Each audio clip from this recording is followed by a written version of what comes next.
keutamaan bulan Ramadan. Tafadhol ya Ustaz, barakallahu fiik. Wafikum barakallah. Bismillahirrahmanirrahim. Assalamualaikum warahmatullahi wabarakatuh.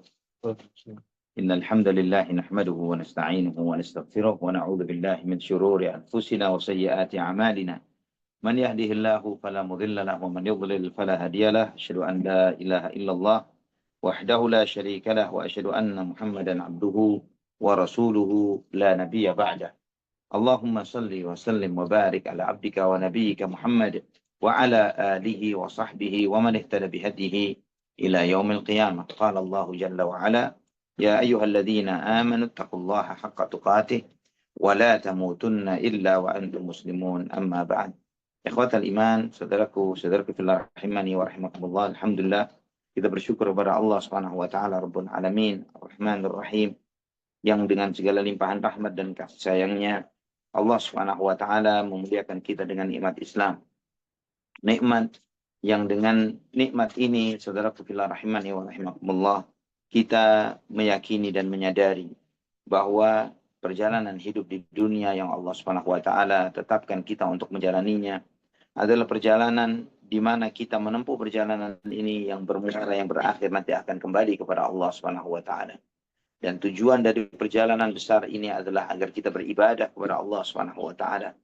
Dan Allah Subhanahu wa taala yang mensyariatkan kepada kita segala perintah dan larangan ini. Allah Subhanahu wa taala Maha tahu tentang segala kelebihan dan kekurangan kita sebagai hambanya. Allah Subhanahu wa taala menjadikan kita manusia ini sebagai makhluk yang terbaik yang diciptakan oleh Allah Subhanahu wa taala. Laqad khalaqnal insana fi ahsani taqwim. Sungguh telah kami menciptakan manusia dengan bentuk yang terbaik, kata sebagaimana Allah firmankan. Nah, ikhwah fillah rahimani wa rahimakumullah. Dan bukti bahwa manusia adalah yang terbaik di antaranya adalah sebagaimana Allah Subhanahu wa taala menurunkan kita di muka bumi dan memerintahkan kepada kita dengan perintah-perintah dan larangan-larangan. Di dalam perintah-perintah dan larangan-larangan ini kita menjalaninya. Dan kita menjalaninya itu dengan opsi dan pilihan dari diri kita sendiri. Kita tidak disetting untuk selalu taat. Atau sebaliknya selalu berbuat maksiat. Namun Allah SWT memberikan kepada kita kehendak. Memberikan kepada kita pilihan. Yang dengan kehendak dan pilihan itu Allah menguji kita. Yang jika seseorang, ikhwatillah rahimani wa rahimakumullah, dia dengan pilihan dirinya, dia beribadah kepada Allah SWT. Dengan pilihan dirinya, dia menjauhi segala sesuatu yang diharamkan oleh Allah Subhanahu wa taala, maka itu menunjukkan kemuliaan dia. Berbeda dengan yang memang sudah disetting untuk taat atau sebaliknya. Namun ketika diberi opsi, kamu boleh taat, kamu boleh maksiat, kamu boleh melakukan ini, kamu boleh melakukan itu. Namun kemudian dia cenderung untuk memilih untuk menjadi hamba Allah yang taat ketimbang berbuat dosa dan maksiat. Maka itu menunjukkan kemuliaan hamba ini. Itulah di antara bukti yang ingin Allah Subhanahu wa taala tunjukkan kepada seluruh makhluknya, kepada para malaikat dan yang lainnya, bahwa manusia walaupun dengan segala kekurangan yang ada, Allah Subhanahu wa taala melihat sebagaimana ketika malaikat bertanya, ataj'alu fiha man yufsidu fiha wa yasfiku dima wa nahnu nusabbihu bihamdika wa nuqaddisu lak. Ya Allah, kenapa apakah Engkau akan menjadikan di muka bumi makhluk yang akan membuat kerusakan di sana dan menumpahkan darah, sedangkan kami bertasbih memuji namamu, ya, nusabbihu bihamdika wa nuqaddisu lak, bertasbih memuji namamu dan mengagungkan engkau ya Allah, mensucikan namamu. Allah menjawab, inni a'lamu ma la ta'lamun, aku maha tahu apa yang kalian tidak tahu. Itu menunjukkan kepada kita, saudara-saudara rahimani wa rahimakumullah, bahwa Allah menunjukkan bahwa tidak semua manusia seperti itu. Banyak manusia yang merupakan mereka adalah hamba-hamba Allah Subhanahu wa taala.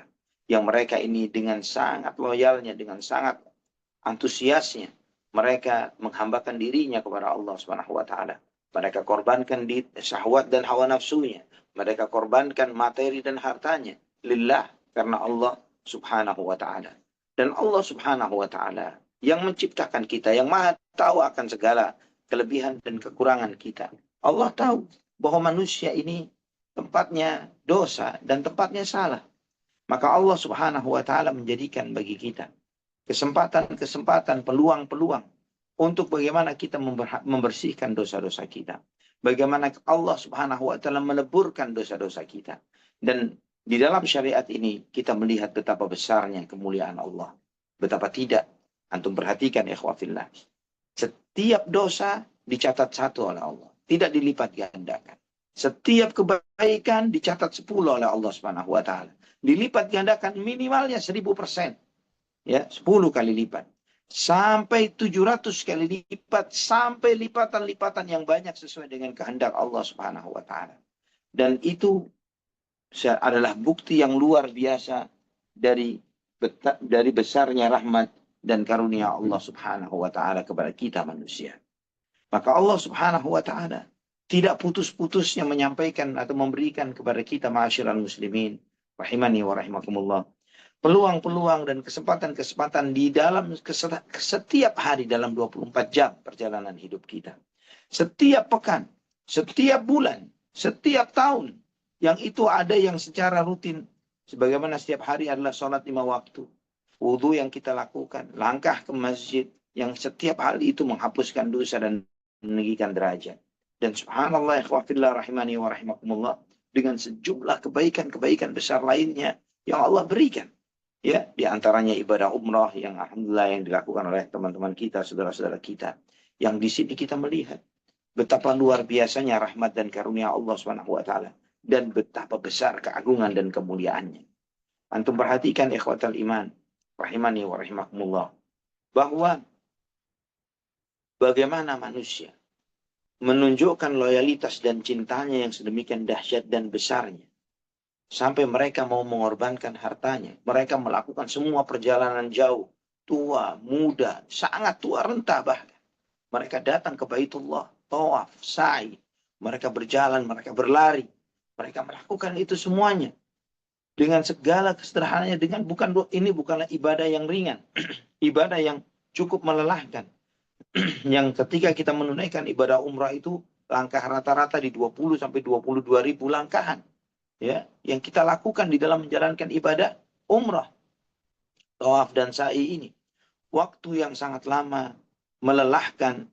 Dan semalam kita dengan teman-teman ini melakukannya itu dari perjalanan dari kota Madinah. Kita melakukan perjalanannya dari sana kurang lebih jam 8, setengah 9. Sehingga kita harus menunaikan ibadah umrah itu kita mulai dari jam 1 malam.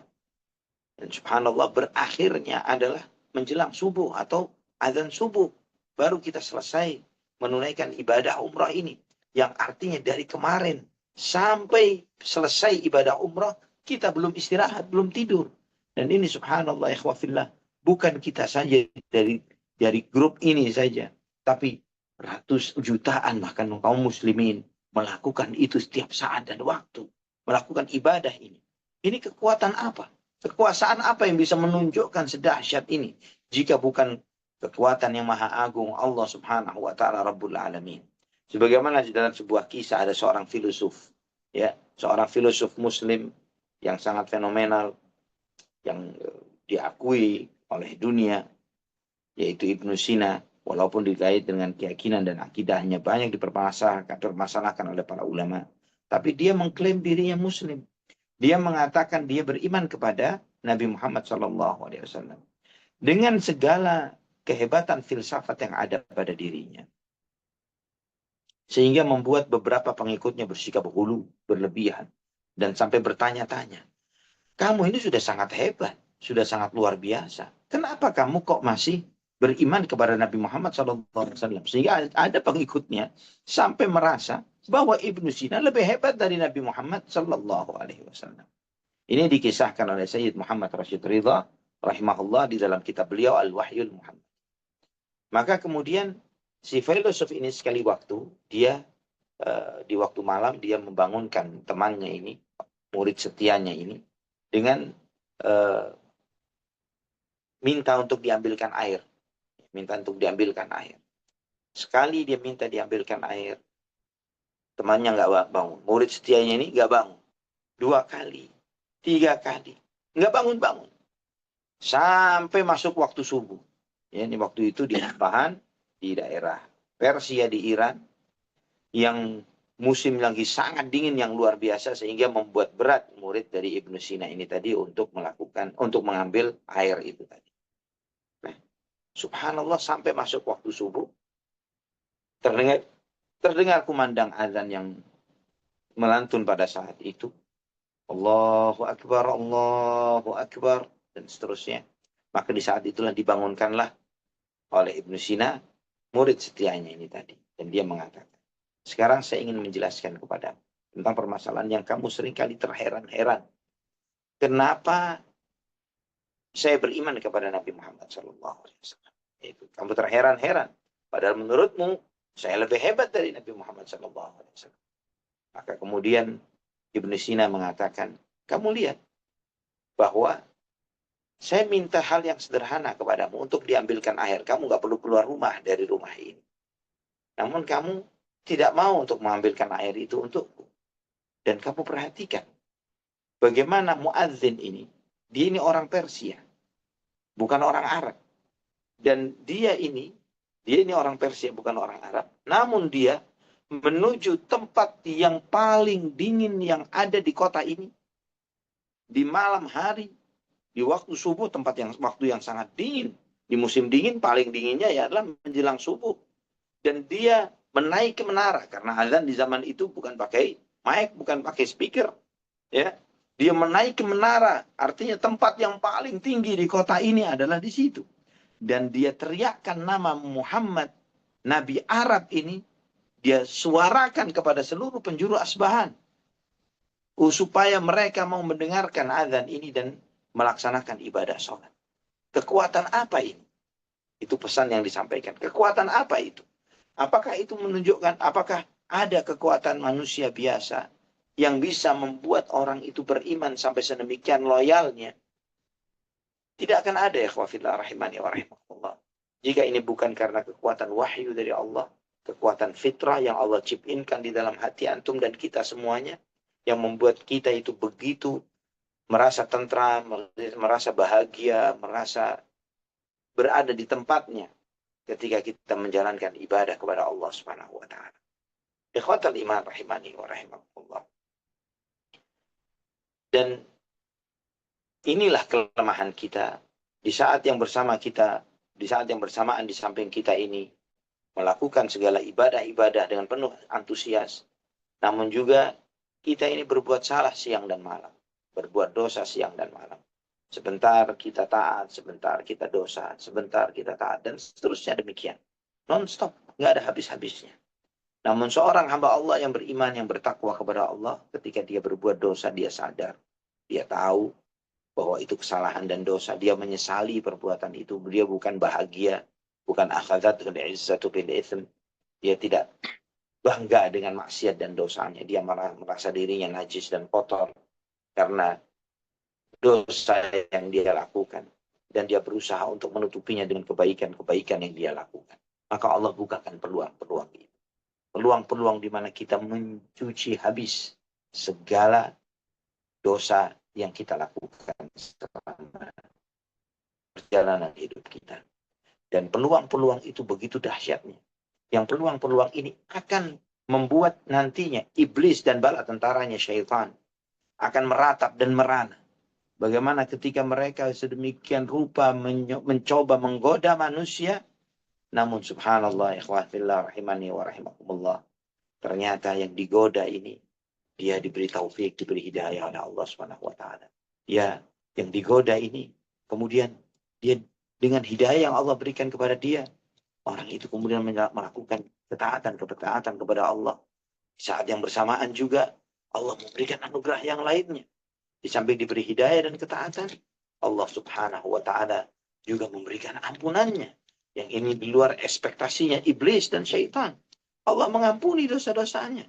Allah memberikan peluang-peluang bagaimana dia dicuci dan dihabiskan segala maksiat dan dosa yang dia lakukan. Ini adalah nikmat yang dahsyat, nikmat yang luar biasa. Bulan Ramadan, kurang dari sebulan lagi akan menghampiri kita. Dengan penuh gegap gembita hati orang-orang beriman itu menyambut datangnya bulan yang mulia ini. Dengan penuh persiapan, dengan harap-harap cemas, dengan penuh rasa harap dan takut kepada Allah Subhanahu wa taala. berharap untuk berjumpa dengan bulan itu, berharap untuk bisa melakukan ibadah-ibadah besar di bulan yang mulia itu, berharap untuk juga mendapat di antara hambanya mendapatkan ampunan Allah Subhanahu wa taala di bulan Ramadan. Berharap untuk termasuk mereka-mereka yang bisa menegakkan qiyam Ramadan dan siamnya, salat tarawihnya, dan juga puasanya. Berharap untuk bisa melakukan itu semua. Dan di saat yang bersamaan juga memiliki kecemasan dan ketakutan. Ya Allah, apakah usiaku sampai ke sana? Ya, ya Allah, apakah Engkau memberikan taufik dan hidayah kepadaku, sehingga aku bisa menegakkan ibadah-ibadah besar di bulan Ramadan nanti, ya Allah. Apakah nantinya Ramadan itu akan menjadi seperti Ramadan-Ramadan yang lainnya, yang penuh dengan kelalaian, penuh dengan kesia-siaan, penuh dengan dunia. Ya, kita menganggap Ramadan itu adalah peluang di mana banyak diskon. Di mana Ramadan itu adalah peluang dan kesempatan di mana bisnis-bisnis dan usaha itu hidup dan bergerak.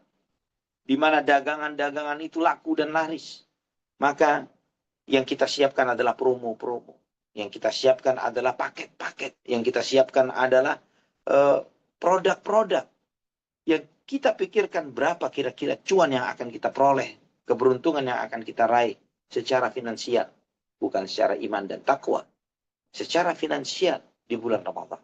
Walaupun itu tidak salah, ikhwafillah. Bukan sesuatu yang salah. Namun ikhwafillah rahimani wa rahimakumullah. Tidak sedikit mereka yang melakukan itu. Mereka ini lupa dari ketaatan kepada Allah. Tidak sedikit mereka yang melakukan itu. Kemudian mereka tidak beribadah kepada Allah dengan sebenar-benarnya. Ikhwatan iman rahimani wa rahimakumullah. Maka Allah subhanahu wa ta'ala yang menciptakan segala sesuatu. Menciptakan langit dan bumi. Menciptakan siang dan malam. Menciptakan waktu. Menciptakan tempat. Allah subhanahu wa ta'ala menentukan sejumlah tempat lebih utama dari sejumlah tempat yang lain. Waktu tertentu lebih utama ketimbang waktu-waktu yang lainnya. Allah sampaikan dalam surat Al-Qasas ayat 68. Dan surat ini layak untuk kita mentadaburinya. Allah sampaikan, wa rabbuka yakhluqu ma yasha' wa yakhtar. Maka kana lahumul khiyarah. Subhanallah wa ta'ala amma yushrikun. Dan Tuhanmu, Dia yang menciptakan apa yang Dia ciptakan. Yakhluqu ma yasha', apa yang Dia kehendaki. Allah menciptakan apa yang Allah kehendaki, wa yakhtar. Dan Allah memilih dari ciptaan-ciptaannya. Allah memilih. Allah yang mencipta, Allah yang memilih. Allah yang menciptakan kita semuanya. Allah yang menciptakan manusia, menciptakan malaikat, menciptakan jin, menciptakan syaitan, menciptakan segala sesuatu. Allah subhanahu wa ta'ala memilih antum, memilih ana, memilih kita semuanya untuk jadi manusia, bukan jadi makhluknya yang lain. Itu pilihan Allah subhanahu wa ta'ala, bukan pilihan kita. Pilihan Allah subhanahu wa ta'ala yang menciptakan kita dari ras dan suku mana. Yang lahir pada tahun berapa. Yang lahir dari orang tua seperti apa. Yang menjalani hidup dengan menjalani ujian-ujian takdir yang bagaimana. Allah subhanahu wa ta'ala. Dia yang mencipta. Dia yang memilih. Maka nalahumul khiyarah. Manusia tidak punya hak pilih untuk hal itu. Semua pure di tangan Allah subhanahu wa ta'ala. Maka Allah tegaskan subhanallahi wa ta'ala. Amma yusyrikun. Maha suci Allah dan maha tinggi dari kesyirikan yang mereka buat. Ikhwafillah rahimani wa rahimakumullah. Bulan Ramadan dikhususkan oleh Allah subhanahu wa ta'ala dengan banyak kemuliaan. Di antara kemuliaan besar yang dengannya Allah memuliakan bulan yang mulia ini adalah Allah subhanahu wa ta'ala turunkan Al-Quran di bulan Ramadan. Al-Quranul Karim.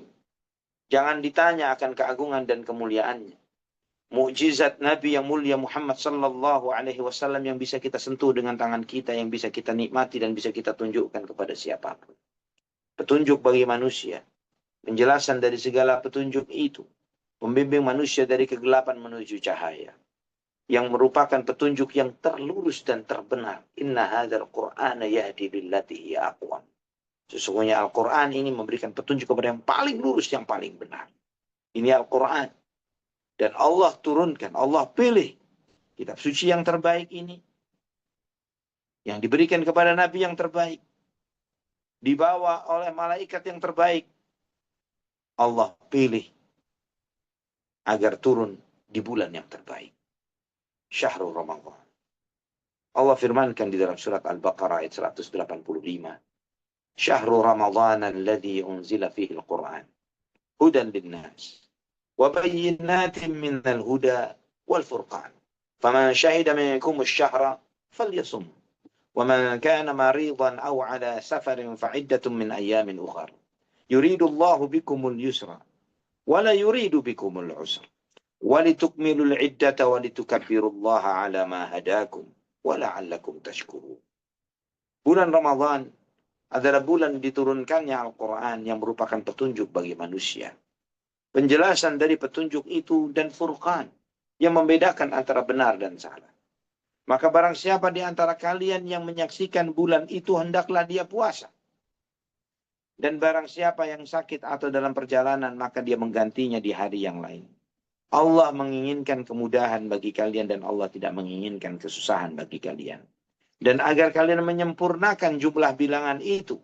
Dan agar kalian bertakbir, mengagungkan Allah Subhanahu wa Ta'ala sesuai dengan petunjuk yang Allah telah berikan kepada kalian. Dan agar kalian bersyukur. Subhanallah, ikhwafillah, rahimani wa rahimakumullah.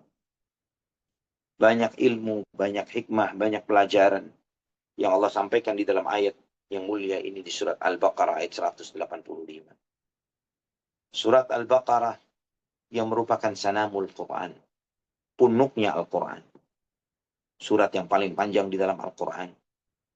Surat yang menyertai suratul Fatihah. Surat yang di dalamnya banyak menjelaskan hukum-hukum dan hikmah-hikmah besar untuk kita semuanya. Allah Subhanahu wa Ta'ala menyampaikan kepada kita, ikhwafillah, rahimani wa rahimakumullah, bahwa bulan Ramadan adalah bulan diturunkannya Al-Quran. Dan antum serta kita semuanya memahami bahwa turunnya Al-Quran di bulan Ramadan secara spesifik diturunkan pada malam Lailatul Qadar. Inna anzalnahu fi Lailatul Qadar. Sesungguhnya kami menurunkan Al-Quran pada malam Lailatul Qadar. Subhanallah, ikhwafillah. Allah sebutkan tentang Lailatul Qadar, wa ma adraka ma Lailatul Qadar. Lailatul Qadri khairum min alfi syahr. Apa yang kamu tahu tentang malam kemuliaan itu? Malam yang lebih baik dari 1000.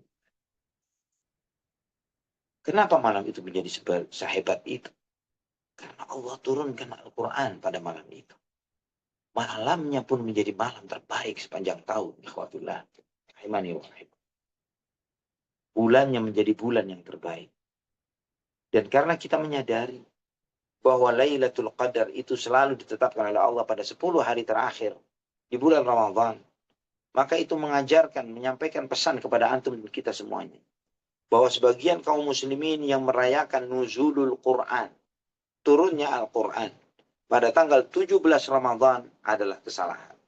Ya, adalah sesuatu yang tidak tepat. Sesuatu yang tidak berdasar sama sekali, baik dari Quran maupun sunnah, dan bahkan menyelisihinya. Bagaimana Quran sunnah menetapkan diturunkannya pada malam Lailatul Qadar, namun kita merayakannya di luar Lailatul Qadar. Ya, di luar 10 malam terakhir, malah di tanggal 17 Ramadan. Ikhwatal iman rahimani wa rahimakumullah. Juga pesan di dalam ayat ini bahwa Al-Quran itu merupakan petunjuk bagi manusia. Penjelasan dari petunjuk itu dan pemisah antara yang benar dan yang salah. Memang benar, Al-Quran adalah hudan linnas, petunjuk bagi manusia. Siapapun manusia, siapapun dia, Muslim bahkan kafir, ketika mau membuka diri dan hatinya untuk baca Quran, dia dapat petunjuk di sana. Dia akan mendapatkannya. Dan bukan cuma petunjuk yang seperti diyakini oleh sebagian ahlul bid'ah yang memiliki buruk sangka terhadap ayat-ayat Al-Quran atau nilai-nilai keotoritas Al-Quran. Seperti kaum Mu'tazilah dan Asy'ariyah yang mereka mengatakan bahwa ayat-ayat Al-Quran itu yufidul dhann la yufidul yaqin. Hanya memberikan manfaat bahwa nilai kekuatan hujahnya hanyalah sebuah prasangka. Bukan bernilai suatu keyakinan. Itu keyakinan kaum Asy'ariyah dan tokoh-tokohnya seperti Ar-Razi, Al-Baqillani, dan yang lain sebagainya. Yang sangat disayangkan, ikhwafillah. Sehingga ketika mereka beranggapan seperti itu dan mereka di saat yang bersamaan mengatakan bahwa otoritas tertinggi di dalam hujjah dan dalil adalah akal. Tidak, bukanlah Al-Quran. Ini adalah keanehan di antara keanehan mereka. Yang mereka menyebutkan Al-Quran itu yufidul dhanna yufidul yaqin. Hanya memberikan dampak prasangka, bukan keyakinan. Namun akal bagi mereka adalah qat'i. Benarnya adalah clear, sangat jelas. Padahal akal itu, jangankan bicara benar salah menurut akal. Standar akal yang benar yang mana dan yang salah yang mana pun kita susah untuk menentukannya. Pakai standar ukuran akal siapa? Kita katakan kalau sesuai dengan akalnya si fulan, maka akal yang lain akan benar. Kalau tidak sesuai dengan akal si fulan, maka yang lain akan salah. Itu pun tidak bisa ditentukan. Maka bagaimana yang seperti ini kemudian dijadikan sebagai sebuah yang qat'i? Maka jangan heran.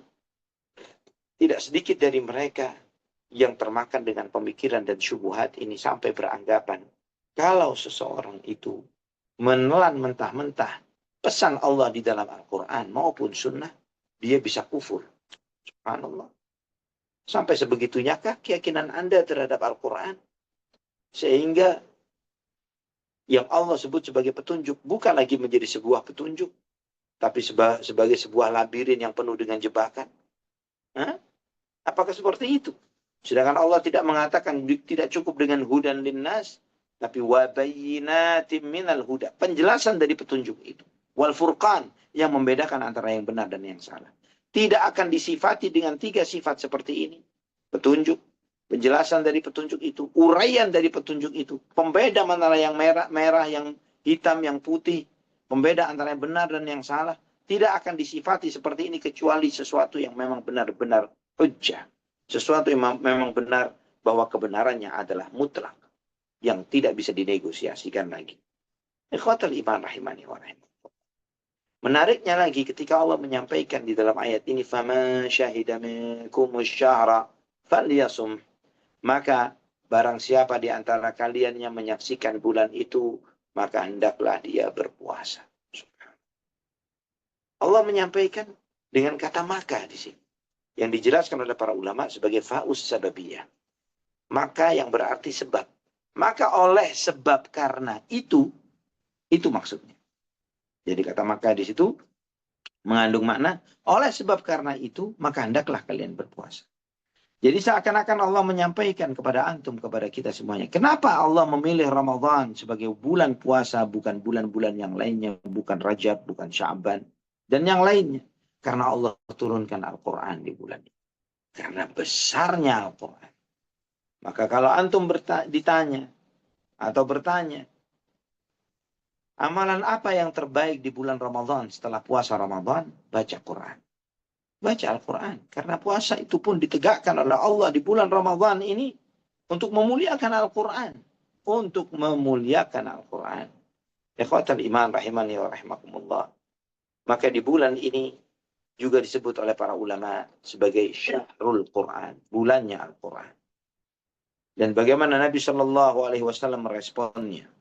Bagaimana beliau dengan Al-Quran di bulan Ramadan. Sebagaimana Ibnu Abbas radhiyallahu anhuma menyampaikan, "Kana Rasulullah sallallahu alaihi wasallam ajwadan nas, wa kana ajwadu ma yakunu fi Ramadan hina yalqahu Jibril, wa kana yalqahu fi kulli lailatin min Ramadan, fayudarisuhu al-Quran. Fala Rasulullah sallallahu alaihi wasallam ajwadu bil khair min ar-rihil mursalah." Bahwa Nabi sallallahu alaihi wasallam adalah orang yang paling dermawan. Dan beliau ketika di bulan Ramadan lebih dermawan lagi ketimbang di bulan-bulan yang lain. Dan di bulan itu Jibril alaihissalam datang menemui beliau.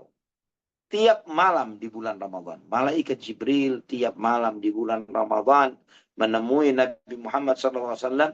Fayudarisuhul Quran. Mudarasah Al-Quran.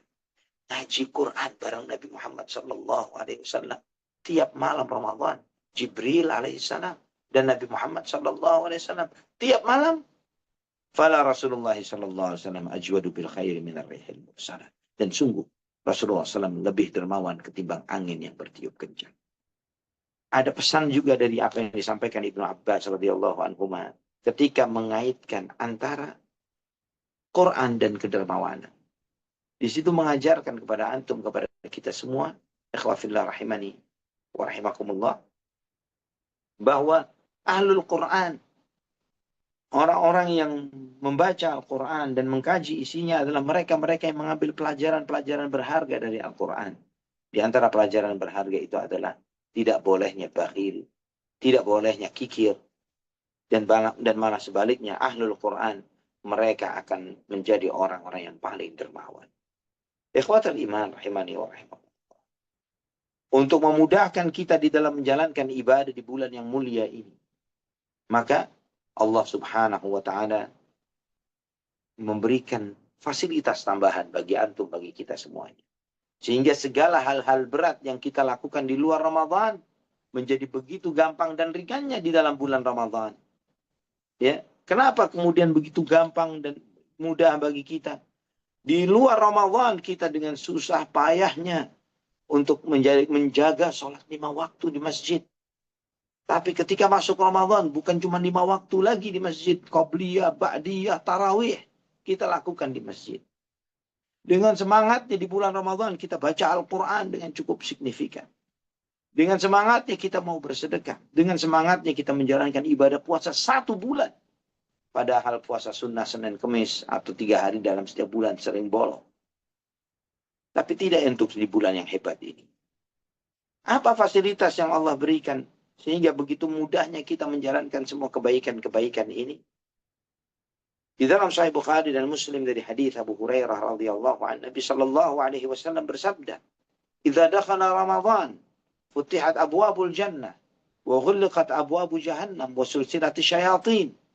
Ketika masuk bulan Ramadan, pintu-pintu surga dibuka. Pintu-pintu jahannam ditutup. Dan setan-setan dibelenggu. Dalam riwayat At-Tirmidzi di dalam sunannya juga dari Abu Hurairah radhiyallahu an, Nabi sallallahu alaihi wasallam bersabda, "Idza kana awwalu lailatin min syahri Ramadan, suffidat asyayatin wa maradatul jin, wa ghulqat abwabun nar, falam yuftah minha bab, wa futihat abwabul jannah falam yughlaq minha bab, wa yunadi munadin ya baghiyal khairi aqbil wa ya baghiyal syarri aqsir, walillahi utaqa'u minan nar wa dzalika kulla lailah." Ketika masuk malam pertama bulan Ramadan. Jadi ketika kita start mau tarawih pertama kali di bulan Ramadan itu. Setan-setan diikat. Jin-jin pembangkang diikat. Pintu-pintu neraka ditutup. Tidak ada satupun yang dibuka. Pintu-pintu surga dibuka. Tidak ada satupun yang ditutup. Dan ada penyeru yang mengatakan, "Ya baghiyal khairi aqbil wa ya baghiyal syarri aqsir." Wahai orang yang menginginkan kebaikan, ayo maju, ayo menghadap, cepat. Cepat, wahai menginginkan kebaikan. Ini kesempatan kebaikan. Wa ya baghiyal syarri aqsir. Orang yang masih menginginkan dosa dan maksiat. Stop. Kurangi. Kurangi dulu. Stop di bulan ini. Walillahi utaqa'u minan nar. Wa dzalika kulla lailah. Dan Allah Subhanahu wa taala memiliki hamba-hamba yang dimerdekakan dari api neraka tiap malam. Tiap malam bulan Ramadan banyak hamba yang dimerdekakan dari api neraka. Subhanallah ikhwafillah rahimani wa rahimakumullah. Ini menunjukkan kepada kita apa yang menjadi penyebab kenapa kita begitu mudah dan gampangnya menjalankan ibadah puasa di bulan Ramadan. Ternyata setan-setan penggoda itu dibelenggu oleh Allah Subhanahu wa taala. Pintu-pintu neraka ditutup, pintu-pintu surga dibuka. Dan di samping itu juga motivator-motivator ilahi yang memberikan motivasi-motivasi dari Allah Subhanahu wa taala yang menyampaikan pesannya dengan mengatakan, wahai orang yang menginginkan kebaikan, ayo maju, ayo lakukan kebaikan-kebaikan. Subhanallah ikhwafillah. Kita umat Muhammad sallallahu alaihi wasallam memang kita tidak mendengar panggilan ini. Kita tidak mengetahui itu dan kita tidak mendengarnya. Tapi kita hakul yakin. Kita penuh dengan keyakinan bahwa panggilan itu benar-benar ada. Maka kita respon dengan segala antusias yang kita lakukan di dalam menjalankan ibadah. Kita hakul yakin dengan itu semuanya. Kita sangat yakin bahwa di bulan ini Allah Subhanahu wa taala begitu membuka segala obrolan kebaikan-kebaikannya. Di bulan ini Allah mengobrol ampunannya.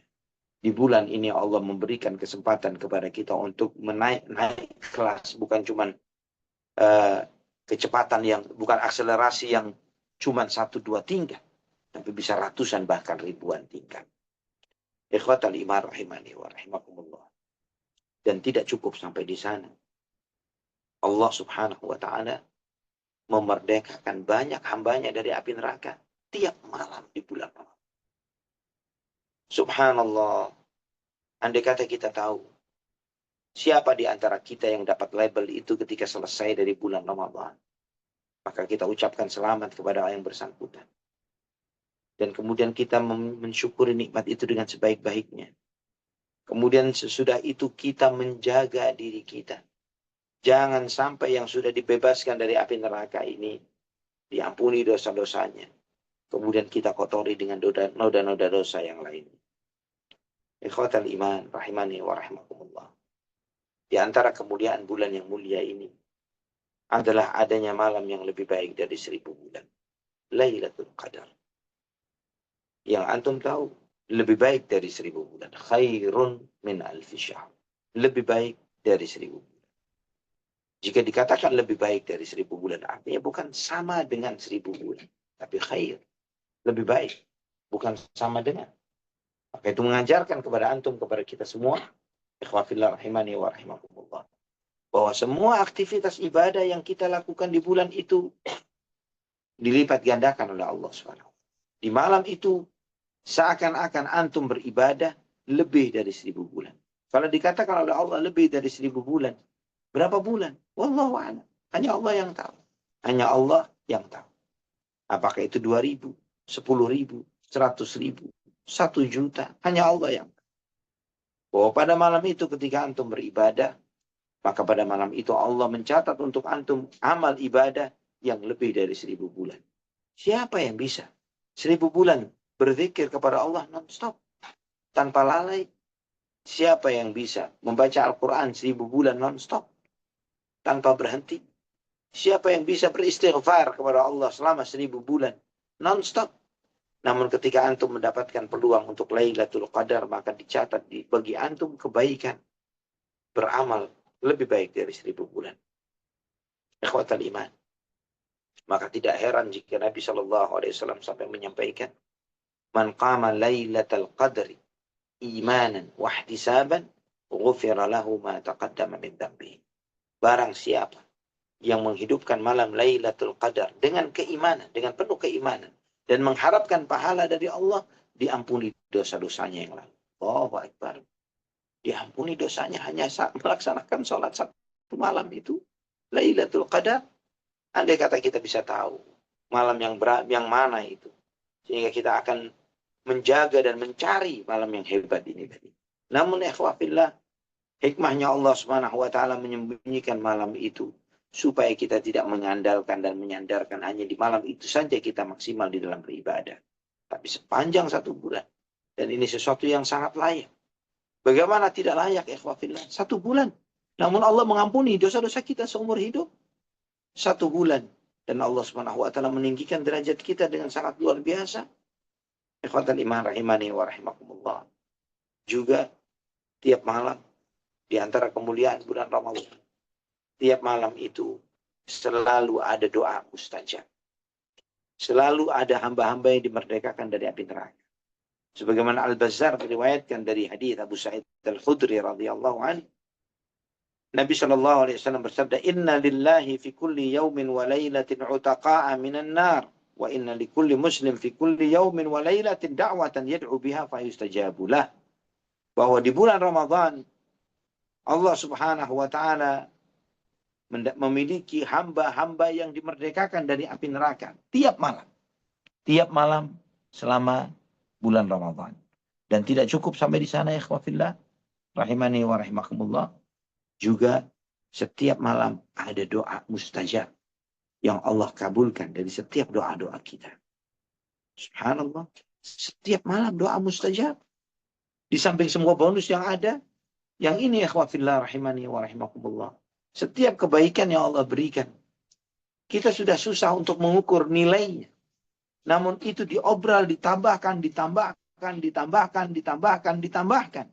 Yang membuat kita, ya Allah, kita ini memang tidak pernah bisa merasa cukup. dari karunia Allah Subhanahu wa taala. Kita selalu kehausan dan butuh akan karunia Allah Subhanahu wa taala. Juga subhanallah ikhwafillah, perubahan bau mulut orang yang berpuasa. Di bulan Ramadan, Allah Subhanahu wa taala jadikan itu lebih harum dari segala minyak wangi yang terharum sekalipun. Ikhwafillah rahimani wa rahimakum. Di dalam Sahih Bukhari dan Muslim dari hadis Abu Hurairah radhiyallahu anhu, Nabi sallallahu alaihi wasallam bersabda, "Kullu amal ibni Adam yudha'af. Al-hasanatu 'ashru amsalha ila 700 dha'f. Qala Allah 'azza wa jalla, illa as-shawm, fa innahu li wa ana ajzi bih. Yada'u shahwatahu wa ta'amahu min ajli lis-sha'imi farhatani yafrahuhuma. Farhatun 'inda fitrihi wa farhatun 'inda liqa'i rabbih. Wa la khulufu fihi atyabu 'inda Allah min rihil misk." Setiap amalan anak Adam dilipat gandakan oleh Allah Subhanahu wa taala. Satu kebaikan dilipat gandakan menjadi 10 kali lipat sampai 700 kali lipat. Allah berfirman kecuali puasa. Artinya ya ikhwafillah, balasannya puasa bukan 1 kali 10 kali 700. Di atas itu. Di atas itu kecuali puasa. Puasa itu untukku, aku sendiri yang akan membalasnya. Dia tinggalkan syahwatnya, makannya karena aku. Untuk orang yang berpuasa ada 2 kebahagiaan. Kebahagiaan ketika dia buka puasa. Dan kebahagiaan ketika dia berjumpa dengan Tuhannya. Dan sungguh perubahan bau mulut orang yang berpuasa lebih harum di sisi Allah ketimbang bau minyak wangi yang terharum sekalipun. Ikhwatal iman rahimani wa rahimakumullah. Subhanallah. Bagaimana Nabi SAW menunjukkan kepada kita kebahagiaan harian orang yang berpuasa. Ketika dia berbuka puasa. Dia merasakan kebahagiaan itu. Dan bagaimana kita merasakan tiap hari kebahagiaan dari setiap kita menghadapi buka puasa kita. Yang sampai di dalam hati kadang kita berpikir, andai kata mereka-mereka yang nggak puasa di hari itu tahu bahagianya kita dengan buka puasa kita, niscaya mereka bakal puasa. Namun sayangnya mereka nggak tahu akan kehebatan nikmatnya buka puasa yang kita hadapi. Maka mereka tidak puasa di hari itu. Jangankan puasa wajib, puasa sunnah saja. Ketika antum menghadapi buka puasanya, antum merasakan nikmat yang luar biasa. Berbeda dengan nikmatnya teman, saudara, sahabat kita yang di siang harinya makan, yang dia makan cemilannya. Tidak senikmat kita yang sedang menghadapi buka puasa. Ikhwafillah. Sebagaimana dia bahagia secara harian dengan buka puasanya, maka Allah akan memberikan kebahagiaan terhebat nantinya bagi dia. Kapan itu? Ketika dia berjumpa dengan Tuhan. Inda liqa'i rabbih. Ketika ketemu Allah Subhanahu wa taala, itu kebahagiaan yang tidak akan bisa kita bayangkan seperti apa kebahagiaan. Allah sendiri yang membalasnya. Allah sendiri yang membalas ibadah puasa kita. Allah tidak serahkan kepada malaikat tertentu, tapi Allah sendiri yang maha kaya dan maha dermawan yang membalas ibadah kita. Kita tidak akan pernah kehilangan harapan dari Rabb, dari Tuhan yang maha kaya, yang maha memberi dan penuh besar dan luas karunia-Nya. Bau mulut orang yang berpuasa lebih harum di sisi Allah Subhanahu wa taala ketimbang minyak wangi yang terharum sekalipun. Karena perubahan bau mulut itu terjadi karena Allah. Segala perubahan yang ada pada diri seseorang, pada fisik seseorang karena Allah, Allah akan menilainya dengan nilai yang sangat besar. Di antaranya ketika kita puasa, berubah bau mulut kita jadi tidak enak. Ketika kita melelahkan diri kita, mungkin bau badan kita jadi tidak enak karena kelelahan yang kita lakukan di dalam ibadah, di dalam dakwah, di dalam jihad, dan yang lain sebagainya. Namun ikhwafillah rahimani wa rahimakumullah, segala sesuatu yang dilakukan karena Allah akan diganti dengan sangat luar biasa dan lebih indah di sisi Allah Subhanahu wa taala. Dan juga di antara ibadah hebat yang jika memungkinkan bagi antum, bagi kita semuanya untuk melakukannya di bulan Ramadan. Di samping kita menjalankan ibadah puasa dan kemudian kita membaca Al-Quran, yaitu umrah di bulan Ramadan. Sebagaimana hadis dalam Bukhari dan Muslim dari hadis Abdullah bin Abbas radhiyallahu anhu. Nabi SAW pernah berkata kepada seorang wanita Ansar yang bernama Ummu Sinan, "Ma mana'aki an takuni hajjati ma'ana?" Kenapa kemarin kamu tidak ikut haji bersama kami? Kata Nabi SAW. Ya, kemudian beliau mengatakan bahwa kami sibuk dengan merawat anak-anak kami, kata beliau, dan seperti itu. Kami sibuk dengan merawat anak-anak kami dan seperti itu ya Rasulullah. Karena kesibukan-kesibukan itulah yang menghalangi kami untuk bisa haji bersamamu. Maka Nabi SAW menjelaskan kepada Ummu Sinan, kepada kita semuanya. Fa'umratun fi Ramadana taqdi hajjatan au hajjatan ma'i. Menjalankan ibadah umrah di bulan Ramadan nilainya sama seperti haji atau haji bersamaku, kata Rasulullah SAW. Atau ingin haji bersama Rasulullah Sallallahu Alaihi Wasallam, maka jika mampu umrah di bulan Ramadan. Ikhwafillah, ikhwafillah rahimani wa rahimakumullah. Pernah sekali waktu Nabi Sallallahu Alaihi Wasallam menaiki tangga mimbarnya dan beliau kemudian mengucapkan amin. Naik lagi mengucapkan amin. Naik lagi mengucapkan amin. Setelah itu Nabi Shallallahu Alaihi Wasallam menyampaikan bahwa atani Jibril. Jibril datang kepada aku dan berkata, Ya Muhammad, man adraka Ramadhana falam yughfar lahu fa'ab'adahu Allah. Qul amin. Wahai Muhammad, barang siapa yang ketemu Ramadan dan tidak diampuni dosa-dosanya, maka dia adalah orang yang paling jauh dari rahmat Allah Subhanahu wa taala. Maka aku pun mengamininya. Dan juga malaikat Jibril berkata, "Wa man adraka walidayhi aw ahadahuma fadakhala an-nar fa'ab'adahu Allah." Orang yang sempat hidup dengan kedua orang tuanya atau salah satu dari keduanya, namun ternyata dia tidak bisa masuk surga karena itu, maka dia adalah orang yang dijauhkan dari rahmat Allah Subhanahu wa taala. Maka aku pun mengamini. Dan kemudian malaikat Jibril alaihissalam berkata, "Man dzukirta indahu falam yusalli 'alaika fa'ab'adahu Allah." Orang yang jika namamu disebut dan dia tidak bersolawat kepadamu, maka dia adalah orang yang paling jauh dari rahmat Allah Subhanahu wa taala. Aku pun mengucapkan amin. Ikhwafillah rahimani wa rahimakumullah. Kita harus ingat bahwa kemuliaan bulan Ramadan yang disampaikan ini adalah sejumlah kecil dari sejumlah besar yang banyak hal yang belum kita ketahui. Banyak hal yang kita belum sadari. Namun itu memberikan kebaikan yang dahsyat bagi setiap kita. Dan hendaklah kita mengingat. Hendaklah kita mengingat sabda Nabi kita Muhammad SAW. Yang mungkin sebagian antum, sebagian kita menghafalnya. Hadis dalam Bukhari dan Muslim dari Abu Hurairah radhiyallahu an. Nabi SAW bersabda, "Man sama Ramadhana imanan wa ihtisaban, ghufira lahu ma taqaddama min dhanbihi." Barang siapa yang puasa Ramadan penuh dengan keimanan dan mengharapkan pahala dari Allah, diampuni dosa-dosanya yang lalu. Subhanallah, diampuni dosanya yang lalu. Dosanya yang lalu diampuni oleh Allah Subhanahu wa taala ketika dia menjalani puasa Ramadan dengan iman dan mengharapkan pahala dari Allah. Di situ perlu kita mengambil hikmah dan pelajaran. Bagaimana ibadah itu dijalani dengan penuh keimanan. Bahwa hadapilah Ramadan bukan sebagai sebuah tradisi, tapi sebagai momentum ibadah dahsyat yang kita nanti dan kita tunggu-tunggu. Yang kita siapkan hati, jiwa, dan mental kita untuk menghadapinya dengan sebaik-baiknya. Ibadah Ramadan, ikhwafillah rahimani wa rahimakumullah, adalah peluang emas yang belum tentu akan kembali kepada kita. Maka ketika kita dipanggil oleh Allah, diberi hikmah dan hidayah oleh Allah, untuk termasuk di antara mereka yang memiliki kesempatan untuk beribadah di bulan yang mulia ini, jangan sia-siakan. Lakukanlah ibadah dengan sehebat-hebatnya dan sebaik-baiknya, semaksimal yang bisa kita lakukan. Dan mintalah dan haraplah pahala kepada Allah Subhanahu wa taala. Karena itulah yang Allah inginkan dari ibadah kita. Bahwa kita beribadah kepadanya dengan penuh rasa harap dan takut kepada Allah Subhanahu wa taala.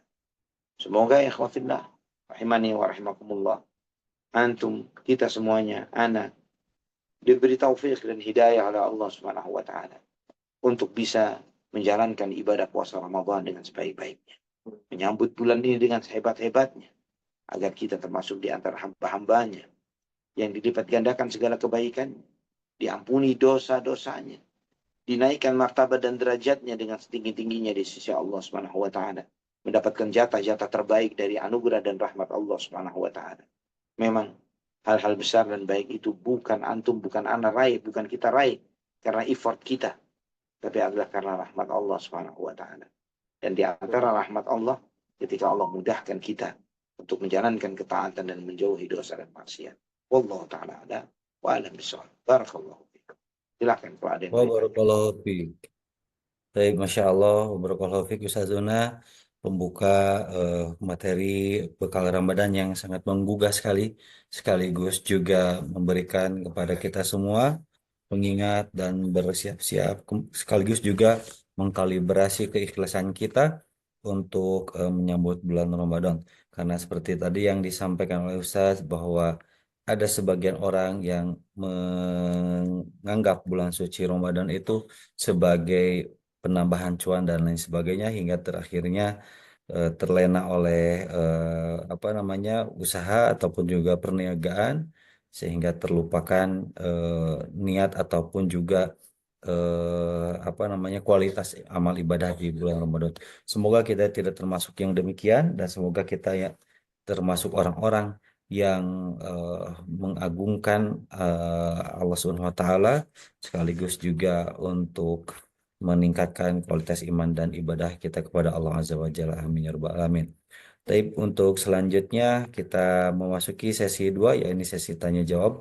Bagi jamaah yang ingin bertanya, kami persilahkan pertanyaannya dapat disampaikan melalui chat box di Zoom meeting ini ataupun juga dengan mengklik tombol raise hand pada aplikasi Zoom meeting ini agar jamaah yang bertanya dapat berinteraksi langsung dengan Ustazuna Ali. Alhamdulillah di sini sudah ada yang bertanya melalui chat box dari jamaah akhwat. Bismillahirrahmanirrahim. Ustadz, saya pernah membaca hadis yang dikeluarkan oleh Imam An-Nasai dan Imam Ahmad dari sahabat yang mulia Abu Umamah ketika beliau bertanya mengenai amalan apa yang paling utama. Bentar, Rasulullah kemudian bersabda, berpuasalah karena puasa itu tidak ada bandingannya. Bagaimana Nah, sebenarnya memahami hadis tersebut dengan benar? Apakah itu berarti puasa lebih besar pahalanya dibandingkan sholat 5 waktu, haji, umroh, berbakti kepada orang tua dan berjihad di jalan Allah dan amalan soleh lainnya? Mohon pencerahannya Ustaz, jazakallahu khairan. wa jazakumullah khair. Nah, Nabi Shallallahu alaihi wasallam ketika menjawab pertanyaan dari penanya, dari umatnya, yang sebagian mereka ini diberi oleh Nabi Shallallahu alaihi wasallam jawaban sesuai dengan apa yang dibutuhkannya. Tidak diragukan lagi bahwa tauhid adalah yang terbaik di dalam syariat Islam. Tidak ada yang lebih mulia dan lebih agung daripada tauhid. Dan juga semua syariat yang disyariatkan oleh Allah, termasuk juga yang terutama yang di dalam rukun Islam, di salat, puasa, zakat, haji, yang ada di dalam rukun Islam, itu nilainya menempati tempat tertinggi di dalam dinul Islam, mengalahkan yang lainnya. Karena itu sebagai bentuk realisasi terhadap tauhid. Bagaimana kita membuktikan tauhid kita kepada Allah Subhanahu wa taala. Dan ketika seseorang menjalankan ibadah puasa, ya sebagaimana Nabi SAW, alaiki bis-saum fa innahu la idla lah, kata Nabi SAW, hendaklah engkau menjalankan ibadah puasa karena puasa itu tidak ada tandingannya.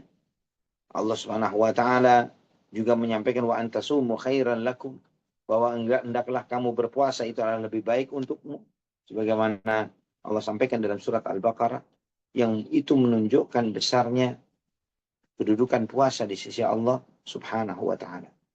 Namun ini tidak kontradiksi dengan tadi yang ditanyakan terkait dengan sholat tepat waktu dan yang lain sebagainya. Karena ikhwah fillah rahimani wa rahimakumullah, setiap ibadah itu akan menjadi yang terbaik pada tempat dan waktunya.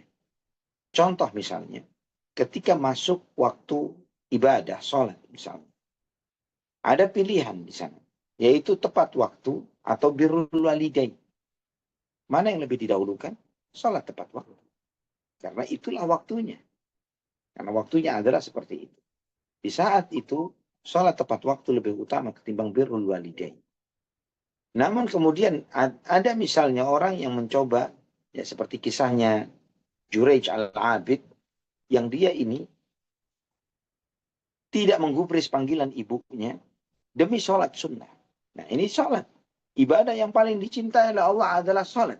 Ya, ibadah yang paling dicintai oleh Allah adalah ibadah sholat. Namun ternyata ketika dia melakukan sholat, di waktu yang semestinya dia birrul walidain, dia menjadi orang yang salah. Disalahkan oleh Allah Subhanahu wa taala dan juga Rasulullah sallallahu alaihi wasallam. Maka di situ menunjukkan bahwa baiknya suatu amalan itu sesuai dengan konteksnya. Jadi itu tidak menafikan seperti yang misalnya seperti yang diasumsikan oleh atau yang diasumsikan dari mungkin sebagian orang menganggap ini di satu sisi mengatakan yang terbaik adalah itu, ini yang terbaik adalah ini, tapi bagaimana menggabungkannya? Itu sesuai dengan konteksnya. Konteksnya ketika kita menjalankan ibadah puasa atau bisa menjalankan ibadah puasa di saat itu adalah yang terbaik. Wallahu a'lam bishawab. Ada air Baik, botol. untuk selanjutnya demikian Ya, untuk jawaban dari jamaah akhwat yang tadi bertanya melalui chatbox. Untuk selanjutnya kami persilahkan kepada Abi Yahya yang tadi sudah raise hand. Silakan Abi Yahya.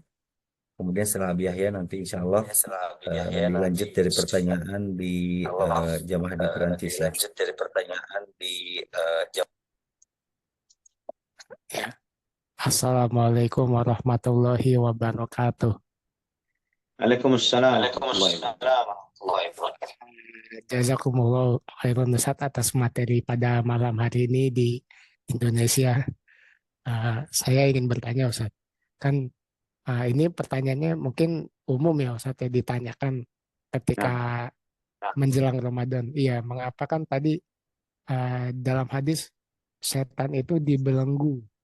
Tapi mengapa Iya. masih banyak orang itu yang melakukan maksiat? Apa mungkin itu dari hawa nafsunya dia mungkin Ustaz ya. Walaupun setan itu dibelenggu kan, tapi yang namanya nafsu itu kan bagaimana itu?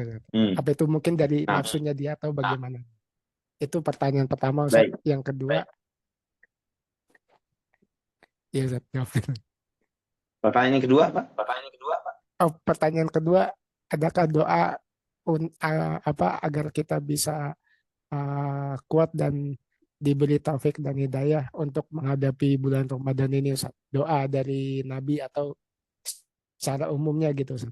Doa agar diberi taufik dan hidayah. Nah, Itu saja Ustaz. Wassalamualaikum warahmatullahi wabarakatuh. Waalaikumsalam warahmatullahi wabarakatuh. Untuk yang pertama, kita tahu bahwa di bulan Ramadan setan dibelenggu. Pertanyaannya adalah, kok masih ada orang berbuat dosa dan maksiat? Kenapa bisa begitu? Ikhwafillah rahimani wa rahimakumullah. Musuh yang ada, musuh kita ini, yang mendorong kita untuk berbuat maksiat dan dosa, itu ada dua. Musuh eksternal, yaitu syaitan, alladhi yuwaswisu fi sudurin nas minal jinnati wan nas. Ya, adalah syaitan. Ini eksternal. Internal adalah wa ma ubarri'un nafsi fa inna an-nafsa la'ammaratun bisu illa ma rahima rabbi. Dan aku tidak membebaskan begitu saja hawa nafsuku, karena hawa nafsu itu sungguh mengajak kepada perbuatan buruk kecuali yang dirahmati oleh Tuhan. Ini musuh yang kedua yang di internal diri kita. Nah, seseorang itu akan berjalan atau menjalani kehidupannya sesuai dengan dorongan mana yang lebih dia dengarkan di dalam kesehariannya. Kalau misalnya dia setiap harinya begitu familiar untuk mendengarkan bisikan dan godaan syaitan, maka ketika dia masuk bulan Ramadan, syaitannya dibelenggu, dia sudah jalan sendiri. Karena apa? Karena dia sudah sangat terbiasa dan familiar dengan godaan syaitan tersebut. Hawa nafsunya tidak pakai digoda pun sudah tergoda dengan sendirinya. Karena memang seperti itulah kondisi dia sepanjang tahunnya. Ya, selalu mendengarkan bisikan-bisikan syaitan dan merespon positif ya ajakan syaitan tersebut. Maka tanpa penggoda pun dia akan terus antusias dengan segala maksiat dan dosa yang dia lakukan. Allah a'lam bishawab. Jadi itu terkait yang pertama. Yang kedua tadi apa, sedikit lupa? Abu Yahya? Doa agar kita Abu Yahya. diberi doa Doa. agar Nah, kita diberi taufik dan hidayah banyak Ustaz. doa yang Iya. diajarkan oleh Nabi Shallallahu Alaihi Wasallam agar kita ini bisa menjadi di antara hamba-hamba Allah Subhanahu Wa Taala yang mudah untuk menjalankan ketaatan kepadanya. Di antaranya adalah Allahumma hdini wasaddidni misalnya. Allahumma hdini wasaddidni. Ya Allah, berilah hidayah kepadaku dan luruskanlah. Ini doa yang diajarkan oleh Nabi SAW kepada sahabat Ali bin Abu Talib radhiyallahu anhu. Allahumma hdini wasaddidni. Allahumma inni as'alukal huda wassadad. Ya Allah, berilah petunjuk kepadaku dan luruskan aku. Ya Allah, aku meminta kepadamu petunjuk dan kebenaran. Ya, dan itu diajarkan oleh Nabi Shallallahu Alaihi Wasallam yang tujuannya adalah agar kita ini mudah untuk menjalankan ketaatan. Di antaranya kita diajarkan doa Allahumma inni as'alukal huda wat-tuqa wal-afafa wal-ghina. Ya Allah, aku meminta kepadamu petunjuk, ketakwaan, kehormatan dan harga diri dan kecukupan dengan rezekimu. Yang ini semuanya di antara contoh doa-doa nabawiyah yang diajarkan oleh Nabi Shallallahu Alaihi Wasallam yang agar hati kita atau diri kita ini mudah untuk istiqamah di atas kebenaran. Yang di antaranya juga adalah ya muqallibal qulub tsabbit qalbi ala dini. Ya musarrifal qulub sarrif qalbi ila ta'ati. Wallahu a'lam bishawab. Barakallahu fikum.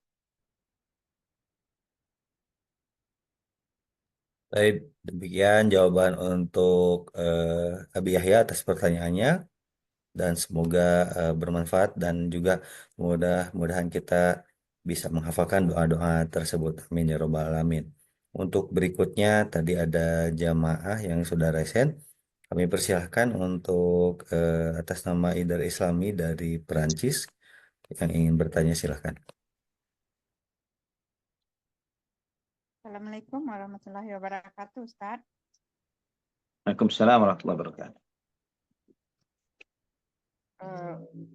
Untuk wanita, apakah lebih baik salat tarawih berjamaah di masjid atau salat sendirian di rumahnya, Ustaz? Makasih. Barakallahu fiik. Nah, bagi seorang wanita, mana yang lebih utama? Dia sholat berjamaah di masjid atau dia sholat di rumah? Secara umum, sholat di rumah lebih afdal, lebih utama ketimbang sholat di masjid bagi seorang wanita. Ya, lebih utama ketimbang dia sholat di masjid. Wa sholatuki fi baitiki khairun min sholatiki fi masjidi hadza fi masjidi hadza. Ini riwayat Imam Abu Daud. Sholatmu di rumahmu lebih utama ketimbang sholatmu bersamaku di masjidku ini, bahkan kata Nabi SAW. Namun juga perlu diingat akhwati fillah rahimani wa rahimakumullah, terkadang bagi sebagian kita tidak memiliki motivasi yang cukup untuk melakukan ibadah itu sendiri. Maka kita butuh motivator untuk menggiatkan, menguatkan semangat kita di dalam melaksanakan ibadah itu, melaksanakan sholat tarawih. Maka dengan alasan ini misalnya, kalau kemudian anti melakukannya itu di masjid terdekat atau dengan komunitas kaum muslimin yang ada di sana, yang dengan itu kemudian membuat anti lebih semangat merasakan vibes-nya Ramadan misalnya, itu juga adalah sesuatu yang baik. Kalau ditanya mana lebih baik, ketika kita tetap bisa menjaga semangat kita di dalam beribadah, maka di rumah kita, di rumah anti lebih baik daripada berjamaah di masjid. Wallahu a'lam bishawab. Jazakallah khairan, Ustaz. Wa jazakillahi khair. Barakallahu. Baik, barakallahu fiik Ibu Idar Islami di Perancis. Untuk selanjutnya, ini pertanyaan melalui chat box di Zoom meeting ini dari seorang ikhwan. Assalamualaikum Ustadz. Salam. Semoga Ustadz, kemudian juga host dan kita semua dalam ridho Allah Ta'ala. Amin ya rabbal Amin alamin. ya Rabb. Izin bertanya, jikalau kita umroh atau haji, manakah lebih afdol kita sholat di pelataran Masjidil Haram atau hotel yang disediakan tempat untuk sholat? Mohon penjelasannya Ustaz. Jazakallahu khairan. Barakallahu fiik. Ya, tidak diragukan lagi, ikhwah fillah rahimani wa rahimakumullah, posisi yang terbaik adalah yang semakin dekat dengan imam. Itu adalah sesuatu yang muttafaq alaih, bahwa lebih dekat kepada imam, maka derajat atau kebaikannya, softnya itu lebih utama ketimbang yang lebih jauh dari imam. Allah alam bisawab.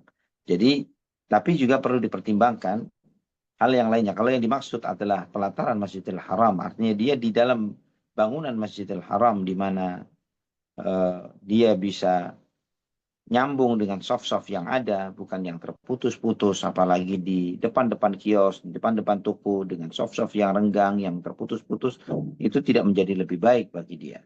Ya, tapi ketika dia masuk ke bangunan Masjidil Haram, dia ikut di dalam barisan itu, maka itu lebih afdal ketimbang dia di soft-soft yang terputus. Namun juga, wallahu a'lam bishawab, seperti yang difatwakan oleh banyak para ulama, bahwa salat di hotel-hotel yang di sekitar haram, ya, di mana dia masih di ring 1 hotel tersebut, bukan cuma diteruskan saja suara dari Masjidil Haram, tapi dari hotel-hotel itu atau di masjid-masjidnya masih bisa dilihat sholatnya jamaah yang sedang sholat di teras Masjidil Haram, maka dia pun mendapatkan keutamaan berjamaah dengan imam yang ada di Masjidil Haram.